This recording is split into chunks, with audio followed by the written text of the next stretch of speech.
Buenos días, profesor. Buenos días, compañeros. El día de hoy vamos a hablar un poco sobre el sistema jurídico, el Estado y el Derecho, la Antigüedad y el Medievo, a cargo de González Nina María Claudia, Calle Mamán y Edgar David, y quien les habla, Valdés Vilches Britney. Sistemas jurídicos. Se comprende por sistema jurídico el conjunto de normas jurídicas, aptitudes ideológicas vigentes en un país sobre lo que es el derecho. Entonces, este sistema jurídico puede variar, depende al país o el lugar donde se esté aplicando en cuanto a la definición y la ideología del derecho. Su función en la sociedad, de manera en que se crea, debería aplicarse, enseñarse y estudiarse. En este aspecto vamos a analizar la fuente histórica del sistema jurídico. Como bien sabemos, el sistema jurídico no es algo que se maneje en la actualidad. Es un hecho histórico que viene desde hace siglos pasados. En cuanto a su clasificación, tenemos, si bien sabemos, uno de los sistemas jurídicos más antiguos es el sistema prerromano y posteriormente el sistema romano, de las cuales el sistema prerromano no se sabe exactamente la fecha de inicio, pero sí se sabe la fecha de su final, que es el inicio del sistema jurídico romano. El sistema jurídico prerromano se clasifica en dos: el área mediterránea y el área atlántica. El área mediterránea contaba con un gran desarrollo social, y en esta parte se quiere precisar el desarrollo legislativo que ya se tenía. Jurídicamente eran muy avanzados y se regían por leyes y normas escritas, lo que indica que los ciudadanos eran cultos y predominaba el patriarcado. Destacan las leyes de los tundertanos. Las leyes de los tundertanos son una de las primeras leyes escritas que existieron. Área atlántica. En cuanto al área atlántica, los pueblos menos avanzados desde el punto de vista jurídico se regían por las costumbres, leyes no escritas. Surge el jus sanguinis, que es el derecho de sangre, en cuanto también concerniente al derecho de sucesiones. Cuando no se regían por normas, un grupo se regían por normas de territorio. Hablábamos del jus soli, o también llamado el principio de territorialidad y el principio del suelo. Como lo hemos visto, ya en este entonces, en la época antigua, ya se vivía y ya se manejaba lo que son los desarrollos legislativos. Claramente nos precisa que ya tenían establecido normas tácitamente escritas, así como también normas no escritas que se regían por las costumbres. Posteriormente a ello, los sistemas jurídicos se clasifican en diversas formas. Según familias, que es una de las más conocidas, tenemos el derecho continental o neorromanística, como actualmente lo llamamos el civil law, o la familia del derecho anglosajón, el common law. A grandes rasgos, el civil law nos habla de un derecho expresamente escrito y que no pueda ser comparado con otras situaciones. En cuanto al derecho del common law, básicamente nos habla del derecho comparado, como un juez puede buscar y apoyarse en distintas sentencias para el caso en concreto, siempre y cuando sea de un caso similar al que esté representando. Posteriormente a ello tenemos la familia del derecho socialista y de los derechos religiosos. En cuanto a la familia del derecho socialista, tenemos los derechos sociales, el derecho del trabajo, las migraciones, entre otros, derecho laboral, que ya existían en la antigüedad y estas se clasificaban en la familia del derecho socialista. Posteriormente, los sistemas del derecho religioso, como antiguamente ya se conocían los sistemas de derecho religioso, así como en la actualidad. Como quinta clasificación tenemos la familia jurídica mixta y la familia islámica. La familia mixta básicamente es una posición intermedia entre el common law y el civil law, es decir, toma ambos puntos para tener una posición intermedia entre ambos. Y la familia nórdica. Se llama así familia nórdica, existía ya desde los años antes de Cristo y se llamaba así por los países que actualmente son considerados como nórdicos, entre ellos Suecia. Otros sistemas jurídicos en el mundo. Como ya lo hemos podido visualizar, existen diferentes sistemas jurídicos en el mundo y este término no es un término actual, es un término de hace muchos años y siglos atrás. Otros sistemas jurídicos en el mundo, en la actualidad tenemos el sistema francés, el sistema soviético, musulmán, hindú, incandinavo, el chino y el japonés. Todos estos sistemas jurídicos se ejercen y se aplican dentro de su país, así como también hay países en los cuales se toma un poco de cada sistema jurídico para poder embalsar su propio pensamiento o teoría. Hablando de las teorías, tenemos 4 teorías que he querido resaltar del sistema jurídico, de las cuales una de ellas es la cuestión de la existencia, la estructura, la cuestión de la identidad y la del contenido. Estas teorías del sistema jurídico son la estructura para el posicionamiento de normas jurídicas en cuanto a la cuestión de existencia y la de estructura, identidad y la del contenido. La antigüedad o la Edad Antigua es un periodo tradicional muy utilizado en la periodización de la historia humana, definido por el surgimiento y el desarrollo de las primeras civilizaciones que tuvieron escritura, llamadas civilizaciones antiguas. Tradicionalmente ha sido el periodo inicial de la historia propiamente dicha, iniciada con la invención de la escritura, precedida de la prehistoria. Y algunos esquemas periódicos consideran que existe una etapa denominada protohistoria, que está entre la prehistoria y la Edad Antigua, definida por el surgimiento de las primeras civilizaciones sin escritura. Durante la Edad Antigua surgieron y se desarrollaron cientos de civilizaciones de gran importancia en todos los continentes, de las cuales muchas generaron productos, instituciones, conocimientos y valores que aún se encuentran presentes en la actualidad. En el curso de la Edad Antigua surgieron en las ciudades el proceso de urbanización, el Estado, el derecho y la ley, así como también grandes religiones como el budismo y el cristianismo.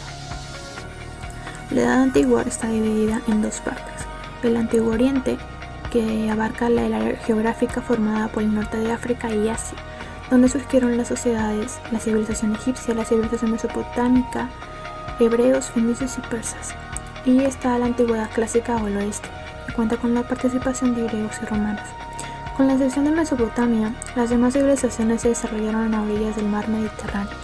El término clásico fue adoptado en virtud de la influencia cultural greco-romana que sufrían historiadores europeos de la época moderna, buscando afirmar una afinidad entre los periodos históricos destinados. ¿Cómo se formaron y cuáles eran las civilizaciones de la Edad Antigua? El surgimiento de las primeras civilizaciones simplemente demarca la existencia de una serie de características específicas. La civilización se forma cuando se apunta a la existencia de instituciones políticas complejas, una jerarquía social diversificada y otros sistemas de conversiones que se aplican ampliamente en una población. En la Edad Antigua se desarrolló entre las civilizaciones de Egipto, Mesopotamia, China, las civilizaciones clásicas como Grecia, Roma, los persas, los hebreos, los fenicios, además de las celtas, etruscos, eslavos, de los pueblos germanos y entre otras. La antigüedad fue un periodo importantísimo de la historia, pues en esa época comenzó la formación de estados constituidos por cierto grado de nacionalidad, territorios y organizaciones más complejas que otras ciudades encontradas desde ese periodo de historia. Veamos algunas de las peculiares civilizaciones más comúnmente abordadas. En ellas está Mesopotamia, que su nombre significa tierra entre ríos. Se encuentra actualmente en Irak y Siria. Muchas civilizaciones se han desarrollado en este lugar. Cuando estudiamos la civilización de Mesopotamia debemos mencionar también desde los sumerios y acadios hasta los caldeos, asirios y babilonios. Uno de los puntos importantes relacionados con el patrimonio cultural de estas culturas se destaca el Código de Hammurabi. Luego está el Antiguo Egipto, que en el Antiguo Egipto se reúnen temas relacionados con la gran historia de la civilización egipcia, que por convención se divide en Alto, Medio y Bajo Imperio.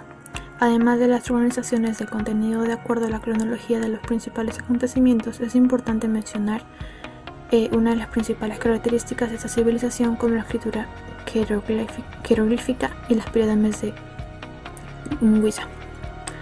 Luego están los hebreos, que se encuentran entre los pueblos del Oriente Medio que no han desarrollado un imperio con características expansionistas, sino que llegó a tener un periodo de instituciones monárquicas, cuyos representantes más conocidos son los reyes David y Salomón.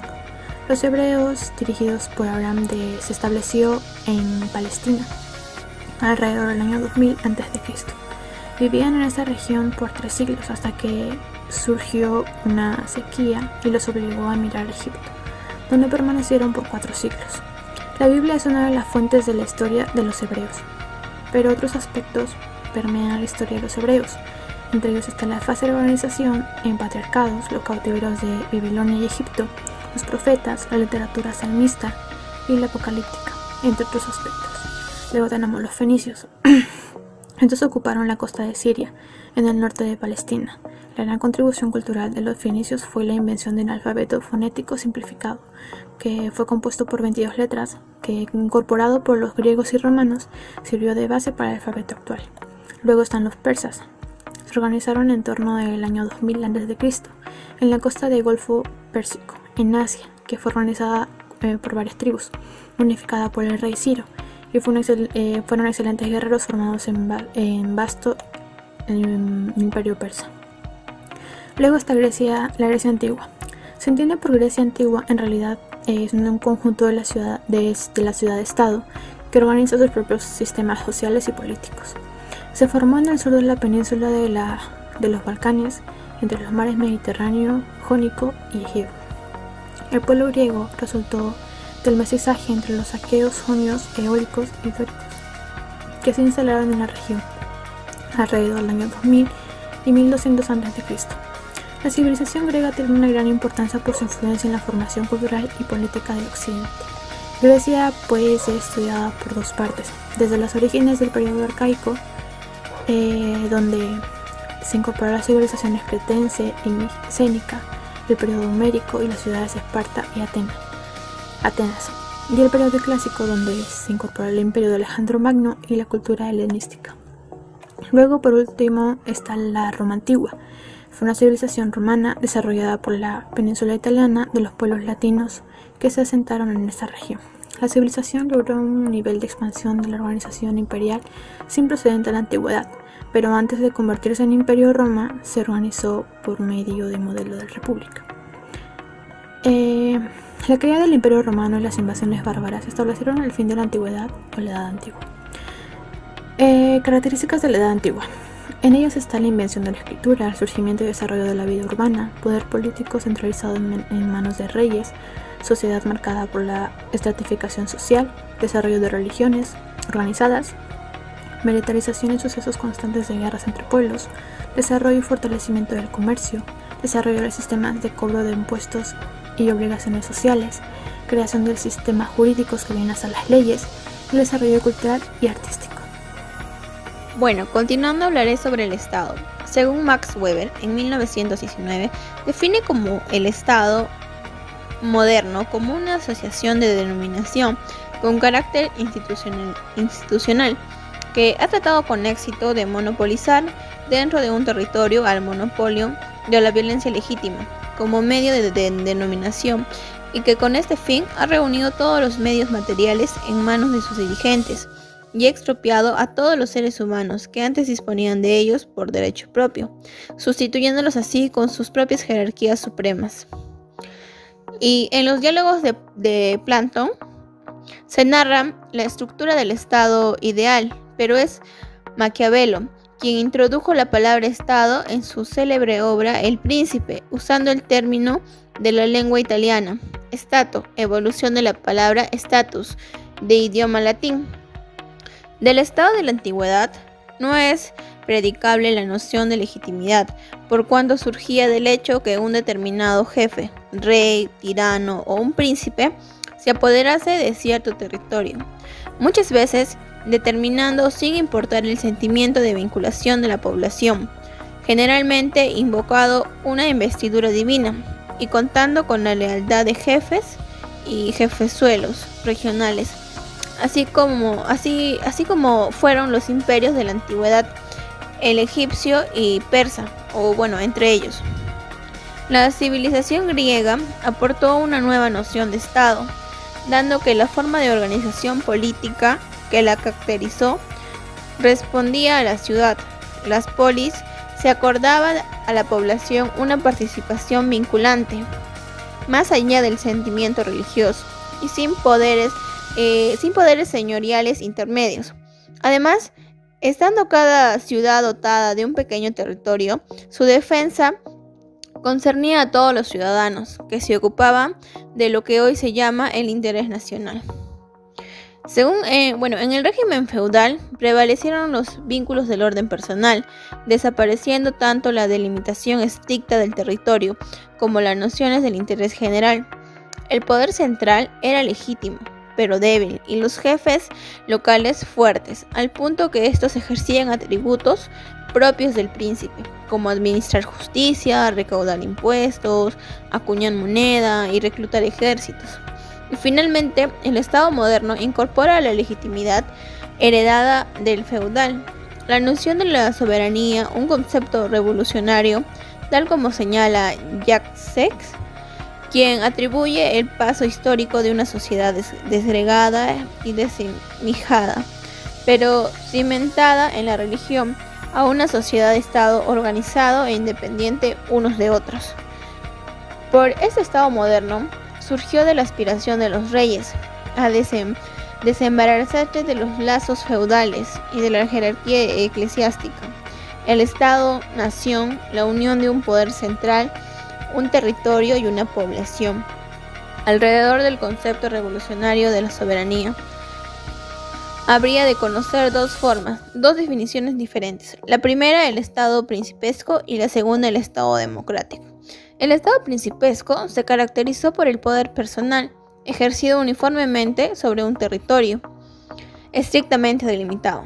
El príncipe era el soberano, con atribuciones internas y externas dentro de su territorio. Cobraba impuestos y producía leyes de carácter general, aplicadas correctivamente, mediante el monopolio de la fuerza pública, internacionalmente representada y obligada a su Estado.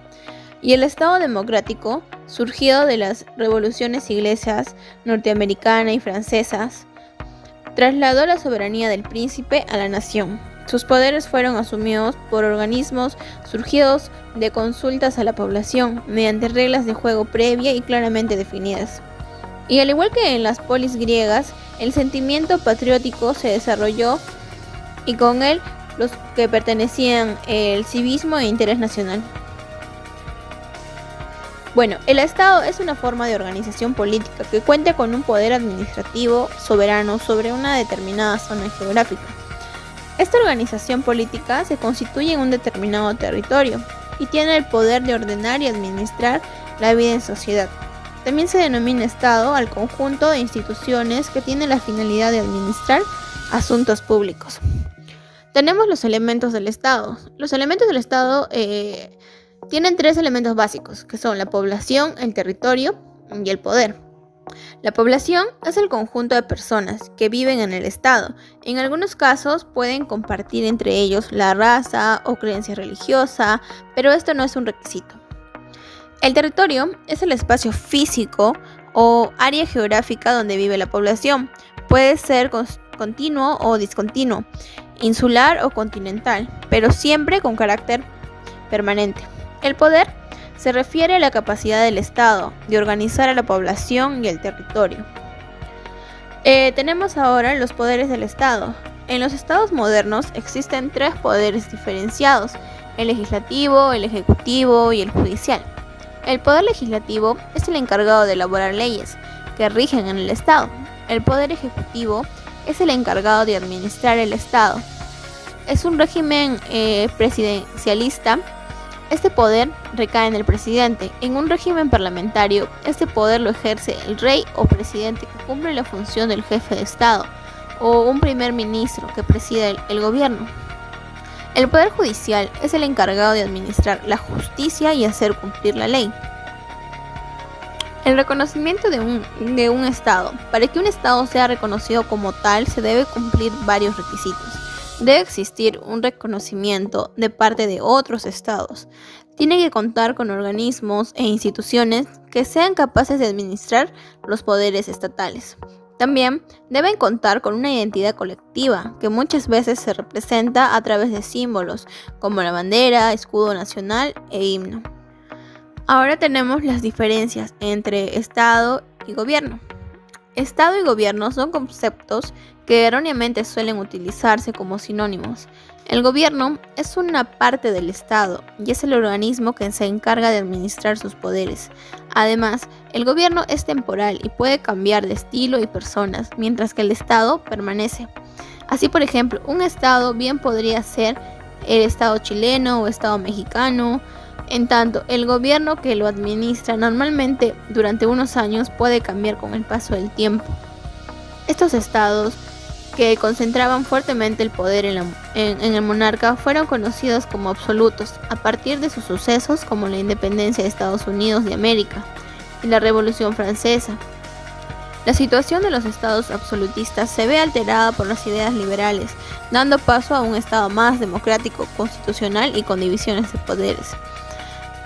Antes de dar una clasificación de los estados es necesario precisar dos conceptos: forma de estado y forma de gobierno. La forma de estado es la estructura del poder del cual el estado es titular a su distribución espacial. La forma de gobierno es el ordenamiento político que se adapta, es decir, manera en que se ejerce el poder y cómo son designados los gobernantes. Bueno, en relación con la clasificación de los estados existen dos grandes grupos: el estado simple unitario, que posee solo un centro de poder, ejercido a través de órganos encargados de diferentes funciones, con sede en la capital del estado. Las personas obedecen a una sola constitución y la organización política abarca todo el territorio nacional.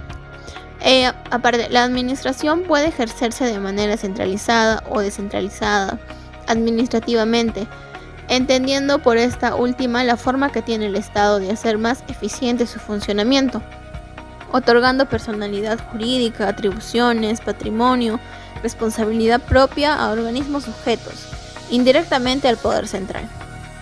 El Estado federal, su actividad es el objetivo no solo de descentralización administrativa, sino que también de descentralización política. Reconoce a varias fuentes originarias del poder político, una que corresponde al gobierno central y otra que es propia de los gobiernos regionales, actuando de forma coordinada pero independientemente de cada uno. Existen además una pluralidad de ordenamientos constitucionales, entre los cuales destaca uno como principal y al cual está subordinado a los demás. Dos principios sustentan el sistema federal: la autonomía gubernamentativa administrativa y la participación a través de una Cámara Federal. Bueno, ahora continuaré con el derecho. Bueno, la historia del derecho romano abarca más de 1000 años de legislación y de cambios de manera de entender la ley y la legitimidad. Desde la aparición de la primera ley de las 12 tablas en 439 a.C. aproximadamente, hasta el Código de Justiniano. Su nacimiento proviene de la costumbre que inspiraba al derecho consuetudinario y surgía como un modelo de regularización de la sociedad, que así podía garantizar la paz social frente a las apetencias de igualdad de los plebeyos y la jerarquía que sostenía a los emperadores, los pretores y el senado. Recordemos que la República Romana osciló entre la democracia y la dictadura constantemente, para terminar convirtiéndose en un imperio que conquistaría casi todo el mundo occidental, llevando su ley a todos los rincones que colonizará. Así, el derecho romano se convirtió en el sostén de la legitimidad de las colonias romanas en Europa, Asia y África, y ello se refleja en la historia jurídica de cada reino, que se dividió en el Imperio Romano tras su derrumbe. Algunos de los principales juristas y estudiosos del derecho de la antigüedad Roma fueron Gallo, Ulpiano, Modestino y Paulo. Periodos del derecho romano. La historia del derecho romano se divide normalmente en los siguientes periodos.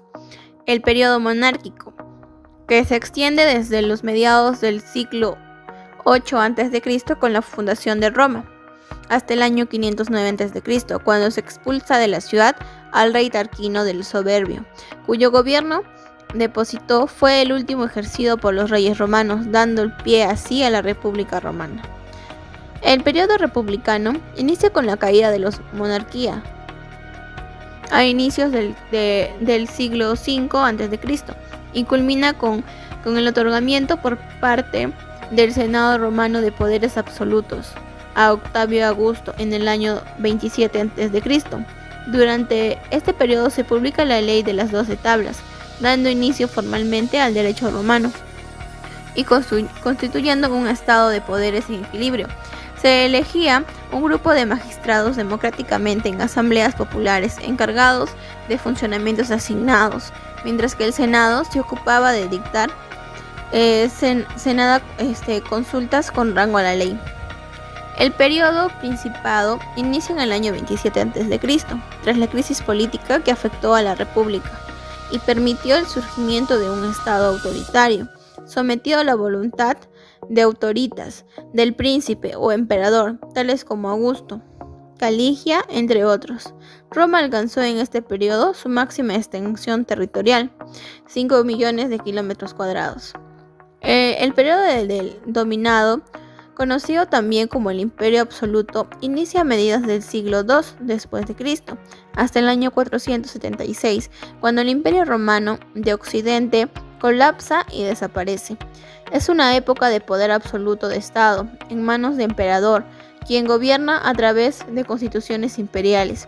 En el año 380 el imperio asume el cristianismo como religión oficial y posteriormente se divide en dos partes, en donde nacerá el Imperio Romano de Oriente. El periodo de Justiniano, llamado también el gobierno de Justiniano, va de 527 a 565 después de Cristo y es la época que se publica la compilación justiniana del derecho romano en el año 549, marcando el punto final de su historia. Tras la muerte de Justiniano se erige el Imperio bizantino, un estado más bien medieval que dura hasta el siglo XV, cuando caiga frente a los turcos. Ahora tenemos las fuentes del derecho romano. Como toda vertiente del derecho, el romano posee sus fuentes que podemos estudiar por separado de las siguientes maneras. El mos maiorum, la costumbre de los ancestros, es la primera de las fuentes del derecho. La compone la costumbre, derecho consuetudinario, a través de un conjunto de reglas heredadas de tradición ancestrales y que eran veneradas en la antigua Roma, que eran transmitidas familiarmente y que servían para contraponer al romano las contradicciones helenizantes o asiáticas. Las fuentes justinianas, aquellas complicadas por el emperador Justiniano en su obra Corpus Juris Civilis, que incluye el código o códex que compilaba las constituciones imperiales, el digestivo o pandectas, que contienen una ordenación cronológica de las diversas materias, en orden cronológico a lo largo de 50 libros distintos, e instituciones o institutas que continúan una síntesis de doctrinas y procesos en 4 libros que componen un tratado elemental del derecho. Las fuentes extrajustinianas abarcan 2 conjuntos de textos ajenos a la labor de Justiniano: el fragmento de juristas del periodo clásico, como son las instituciones de Gallo, los fragmentos de Sententiarum. Luego tenemos la colección de otras constituciones imperiales, como la fragmenta Vaticana, que son los restos de una colección privada de pasajes de juristas clásicos y leyes imperiales hallados de un palimpsesto en la Biblioteca del Vaticano. Las características del derecho romano, a muy grandes rasgos, distinguía entre varias formas de comprender la ley, no solo, como se ha dicho, entre el ius, el derecho, y el fas, voluntad divina, sino también entre el derecho público, que regula las acciones del Estado y vela por el bienestar general de los ciudadanos, y el derecho privado, que regula los acuerdos y transacciones entre estos, de cara a la idea de la justicia defendida por las instituciones. De manera semejante, se diferenciaba entre 2 conceptos fundamentales: el ius, derecho, aquello que es lo justo y equitativo en sí mismo y por lo tanto obligante, y lex, la ley, aquello ordenado o comandado de manera escrita por las autoridades del Estado. Todo el cuerpo del derecho romano se inspiraba en dicha oposición. También debemos notar que el derecho romano, el ser humano no era necesariamente un ciudadano, sino que lo que son aquellos que la ley reconocía como tales, estando excluidos del derecho alguno, los esclavos. Había así tres formas de ciudadanía en base a su grado de libertad: personas libres, aquellas que lo fueron siempre, y aquellas que habían ganado su libertad luego de haber sido esclavos; colonos, que se hallaban en un estado intermedio entre la libertad y la esclavitud, sentenciados perpetuamente al cultivo de los territorios romanos y cuya deserción se convertía en esclavos; y los esclavos, personas que no eran dueñas de sí, sino que formaban parte del patrimonio de otros. La importancia del derecho romano no solo es la base de las constituciones de los países de Occidente y Oriente, que fueron parte del imperio colonial romano, sino que también dieron cuerpo a los estatutos de la Iglesia Católica, que rigieron su funcionamiento incluso en el medioevo, cuando el imperio romano ya se había disuelto. Casi todas las instituciones republicanas que existen en la actualidad tienen su origen en el derecho romano, y muchos ordenamientos, como el Common Law anglosajón, también. Actualmente, el derecho es un conjunto de principios y normas generalmente inspiradas en ideas de justicia y orden que regulan las relaciones humanas en toda la sociedad y cuya observancia es impuesta de forma coactiva por parte de un poder público. El conjunto de principios y de normas jurídicas de un estado determinado constituye su ordenamiento jurídico. El derecho es el objeto de estudio de la ciencia del derecho. El derecho guarda una íntima conexión con la política, la economía, la sociología y la historia, y es el centro de problemas humanos complejos como la determinación de lo que es lo justo. La palabra derecho deriva de la voz latina directum, que significa lo que está conforme a la regla, a la ley, a la norma, o como expresa el jurista mexicano Villoro Toranzo, a lo que no se desvía ni a un lado ni al otro. La expresión aparece, según el español Pérez Luño, en la Edad Media, para definir el derecho con connotaciones morales o religiosas, el derecho conforme a la recta razón. Esta palabra surge por la influencia estoico-cristiano, tras la época del secularizado derecho de la época romana, y es el germen y raíz gramatical de la palabra derecho de los sistemas actuales. Las características del derecho se puede caracterizar a grandes rasgos de la siguiente forma. Proviene de la antigüedad, cuando surgieron las primeras formas de ley y de Estado. La comprensión actual de las leyes y del mundo jurídico debe mucho de ser a las leyes de la antigua Roma, del derecho romano, y a los profundos cambios fisiológicos que se dieron en Occidente durante el Renacimiento, gracias a la influencia del humanismo y después de la Ilustración. Es de carácter normativo, o sea, abarca un conjunto de normas, reglas y directrices válidas dentro de una realidad social y un marco cultural determinado. Se trata generalmente de reglas obligatorias de conducta. Se sustentan en la bilateralidad, que requiere de la interacción de dos o más personas de manera recíproca, dado que las leyes funcionan de manera heterónoma. La sociedad nos impide las normas a los individuos con los que debemos regirnos, sin importar en principio si estamos o no de acuerdo. Lo anterior conduce a la coercibilidad del derecho, esto es, que las normas del derecho se amparan en la fuerza para ser obedecidas, y dicha fuerza se otorga al Estado el monopolio de la violencia. También aspira a la inviolabilidad, o sea que castiga con sanciones a quienes violentan las normas para impedir que el hábito de romperlas termine con despojarlas de su sentido. Las fuentes del derecho se conoce como fuentes al conjunto de hechos, decisiones, leyes y ordenanzas de las cuales provienen el contenido del derecho vigente en un lugar y momento determinado. Las fuentes del derecho pueden ser fuentes históricas, o sea, documentos más o menos antiguos que conforman la historia del derecho y dicen cómo se resolvieron dilemas en el pasado, cómo se conforman en las leyes. Las fuentes materiales también llamadas reales, ya que provienen de la realidad. Son el conjunto de hechos o eventos que motivan a tomar decisiones. Las fuentes formales. Esto es, las fuentes que provienen de la actualización del mismo Estado y la sociedad, o del aparato jurídico.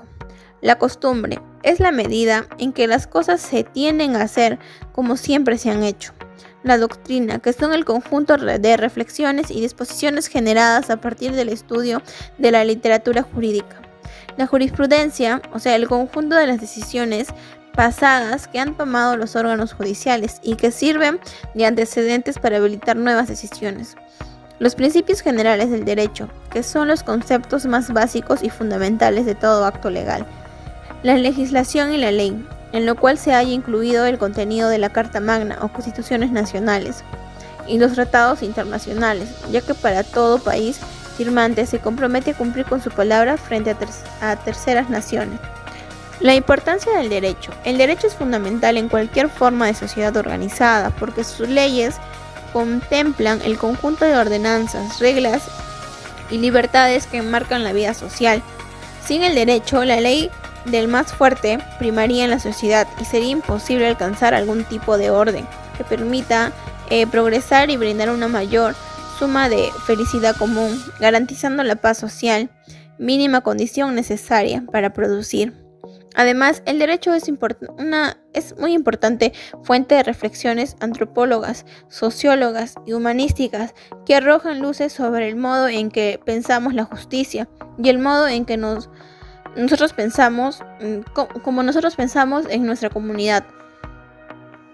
Derechos y deberes. En todo marco jurídico, las leyes tienen dos tipos de efecto: los derechos, que confieren libertades y protecciones, y los deberes, que obligan a cumplir con determinados compromisos y responsabilidades. En cualquier ciudadano respetuoso de la ley espera que ejerza los primeros y cumpla con los segundos, siendo que los primeros quedan a su libre albedrío, pero los segundos no, ya que las libertades de otro seguramente dependen del cumplimiento de nuestros deberes como ciudadanos. La clasificación del derecho romano. Tenemos el derecho natural, que forma parte de la moral, rige de la conducta social de los hombres, relacionada con la justicia y el bien común del derecho natural. Es un verdadero derecho en la medida en que la sociedad es obligatorio para todos. Al ser parte de la norma, el derecho natural es inmutable y universal en sus principios, pero mutable en sus aplicaciones, pues éstas dependen de la variedad de las circunstancias. Dicho de otra manera, el derecho natural es el conjunto de máximas fundamentadas en la equidad, la justicia, el sentido común, que se impone al legislador mismo y nacen de las exigencias de la naturaleza biológica, racional y social del hombre. Tenemos el derecho positivo, las reglas o normas jurídicas en vigor en un lugar y en una época determinada. El derecho objetivo es el conjunto de normas que integran los códigos y que necesariamente se dirige a los valores u objetos tutelados por la ley, en cuya salvaguardia se interesa el hombre. Tal conjunto de normas imperativo-atributivas otorgan facultades al mismo tiempo que imponen deberes correlativos, pero siempre dentro de una esfera determinada. Los preceptos que forman este derecho son imperativos atributivos, pues imponen deberes y conceden facultades frente al obligado por una norma. Siempre hay una persona para exigirles el cumplimiento de la misma. El derecho subjetivo es el conjunto de facultades reconocidas a los individuos por la ley para realizar determinados actos en satisfacción de sus propios intereses. El derecho subjetivo es la facultad que tiene el sujeto activo de exigir el cumplimiento de la norma jurídica, es decir, el preceptor atribuye su contenido a un titular determinado, derecho habiente, quien tiene el reconocimiento suficiente para obtener del obligado la satisfacción que corre a cargo del último. El derecho público es el conjunto de normas jurídicas que regulan las relaciones del Estado como ente soberano con los ciudadanos y con otros estados. Por último tenemos el derecho privado, que es el conjunto de disposiciones jurídicas que rigen las relaciones de los particulares entre sí. El siguiente tema a tratar es el medievo o la Edad Media. Para poder contextualizar bien lo que fue el medievo, tenemos que remontarnos a su antecesor, es decir, la época antigua, en el cual un acontecimiento muy importante fue la expansión y el imperio romano y su gran éxito, los 200 años de paz que se tenían y todo el crecimiento económico que éste tenía. Posteriormente, la Edad Media fue un periodo de civilización occidental que comprende del siglo V al siglo XV. El medievo inicia en el año 476 y con un acontecimiento muy importante, la cual es la caída del Imperio Romano de Occidente, y culmina en el año 1492 cuando Colón llega a América. Como podemos visualizar, el medievo es una época que se conoce también como la Edad Media o la época oscurantista. ¿Por qué le decían la época oscurantista? Ya lo vamos a ir viendo más adelante. Y como podemos visualizar, aproximadamente duró casi 1000 años. Fases de la Edad Media: la temprana Edad Media, la alta Edad Media y la baja Edad Media. En cuanto a la temprana Edad Media, era una de las fases o de las etapas más prósperas de las cuales tenía esta misma edad. La alta Edad Media era una de las fases en las cuales el pueblo o la sociedad se regía en cuanto a luchas por el predominio de los poderes estamentales. Baja Edad Media. En cuanto a la Baja Edad Media, como su nombre mismo lo dice, era una sociedad baja, en cuanto ellos se dedicaban básicamente al comercio local. Las sumas o las grandes transacciones económicas de dinero disminuyeron drásticamente. Características del medievo: el comercio es generalmente local, disminuyen las grandes transacciones económicas. En la característica del medievo tenemos la distribución del poder, ya no se concentra en un solo ente, sino se dispersa entre distintos entes. Predominan las actividades agrarias, fragmentación del poder y fuerte influencia de la Iglesia. En cuanto a las actividades agrarias, estas eran consideradas como fuente de riqueza en la Edad Media. Características del medievo: en lo político tenemos las divisiones de la sociedad, en cuanto en el primer estamento estaban los reyes, posteriormente los cleros y la nobleza, se podría decir, y por último ya la población, ya serían los pobladores. Esta entonces se dividía en tres y tenían una jerarquía. En el ámbito económico, como ya lo hemos mencionado, la agricultura y la tierra era el ente de riqueza o la fuente de riqueza, así como también el comercio local, el intercambio de bienes entre lo que cosechaban los agricultores y los que compraban, los que ya eran de más alta sociedad. Como ya lo hemos mencionado, en las sociales se dividían en tres estamentos y aquí también aparece un personaje llamado feudal, la cual es un ente mayor que ya tiene una mejor posición, así como también los burgueses. En cuanto a la religión, eran predominantes y tenían una fuerte autoridad en la Edad Media. Principales acontecimientos. La Edad Media se rigió por distintos acontecimientos, una de las cuales y las más importantes fue la invasión musulmana a la península ibérica, coronación de Carlomagno como emperador, esto fue en el año 843, y otra de las más importantes y por las cuales se conoce a la Edad Media como el oscurantismo, que son las epidemias. La peste negra, la peste bubónica, este se debió a que la población de la Edad Media era bastante inhigiénica por las faltas de calidad de vida que tenía. Es por ello que se hacían más propensos a estas pandemias, y esta pandemia mató a casi cuarta parte de toda la población en general.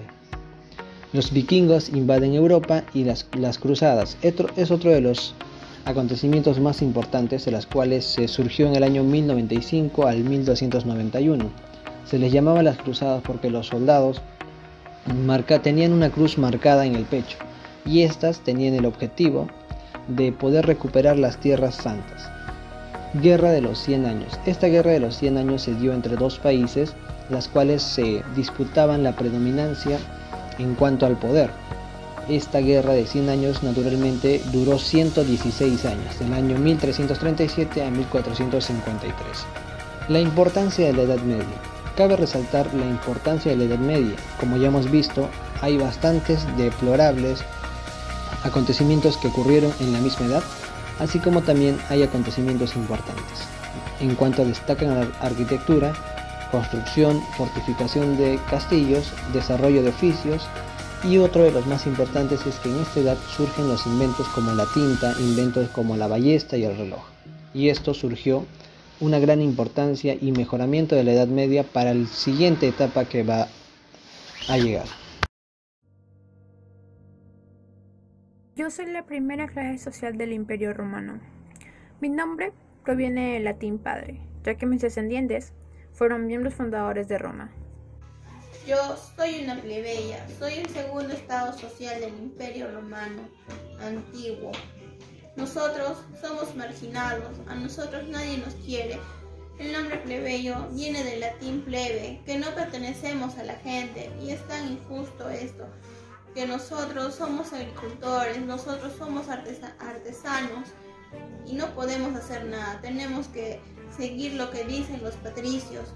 Pagamos nuestros impuestos a las personas que tienen más, como son los patricios. Depende de mí la decisión que se tome. Al final de cuentas soy yo quien deja jugar a los plebeyos, según lo que yo piense, lo que será conveniente para todos. En este momento está habiendo un juicio y no sabemos qué es lo que está sucediendo ni qué procedimientos está pasando. Esto no puede seguir así. Tenemos que quejarnos, tenemos que tener derechos por nuestros hijos. Ellos van a seguir igual que nosotros y no es justo. Los patricios toman las decisiones según lo que ellos creen convenientes y son bien injustos con nosotros y aún así les pagamos impuestos. Esto no puede continuar, esto tiene que parar. Hay que quejarnos, debemos de quejarnos. Esto no puede seguir así. Yo soy parte del Senado y he estado escuchando demasiadas quejas de los plebeyos, distintos plebeyos, que exigen que los patricios son muy injustos con ellos al tomar las decisiones de los juicios. Entonces, he decidido mandar a una comisión para que averigüe qué es lo que está sucediendo, de qué manera trabajan los juzgados en Grecia. Después de haber enviado a la comisión que me ha averiguado qué es lo que sucede en los juzgados de Grecia, realizaré un drástico cambio entre los patricios y los plebeyos. Mandaré una comisión de decímeros que ellos tendrán un plazo máximo de 1 año para que puedan crear leyes a favor de los plebeyos y esto se acabe y no continúe con más quejas. Crearemos 10 tablas, de las cuales consideraremos que sean justas y estas que sean a favor de los plebeyos. El grupo de la comisión que he mandado de decímeros solo ha creado 10 tablas y aún nos faltan 2. Mandaré a otra comisión para que ellos vayan y creen 2 tablas más a favor de los plebeyos. Lamentablemente, estas 2 últimas tablas no han sido a favor de los plebeyos. Han prohibido el matrimonio mixto entre distintas clases sociales.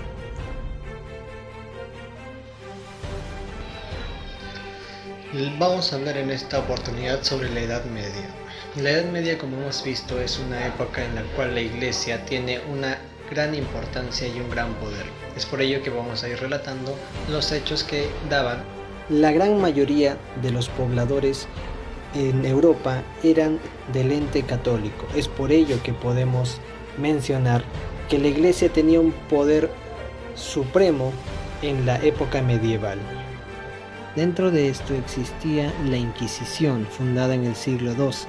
Era un tribunal eclesiástico que castigaba netamente la herejía. Las personas que no obedecían o no se sometían a la iglesia cristiana en ese entonces eran castigados de manera muy drástica, de las cuales podían tener muchos maltratos. Otro castigo era la hoguera. Las personas que no obedecían y no se sometían a la iglesia eran castigados y mandados a la muerte en el fuego. A diferencia de los demás, los cleros se quedaban dentro de sus monasterios para poder acogerse. Como hemos podido visualizar, la Edad Media ha sido una época en la cual predominaba la autoridad y la soberanía de la Iglesia. Estas hemos podido visualizar acontecimientos que les pasaban a los pobladores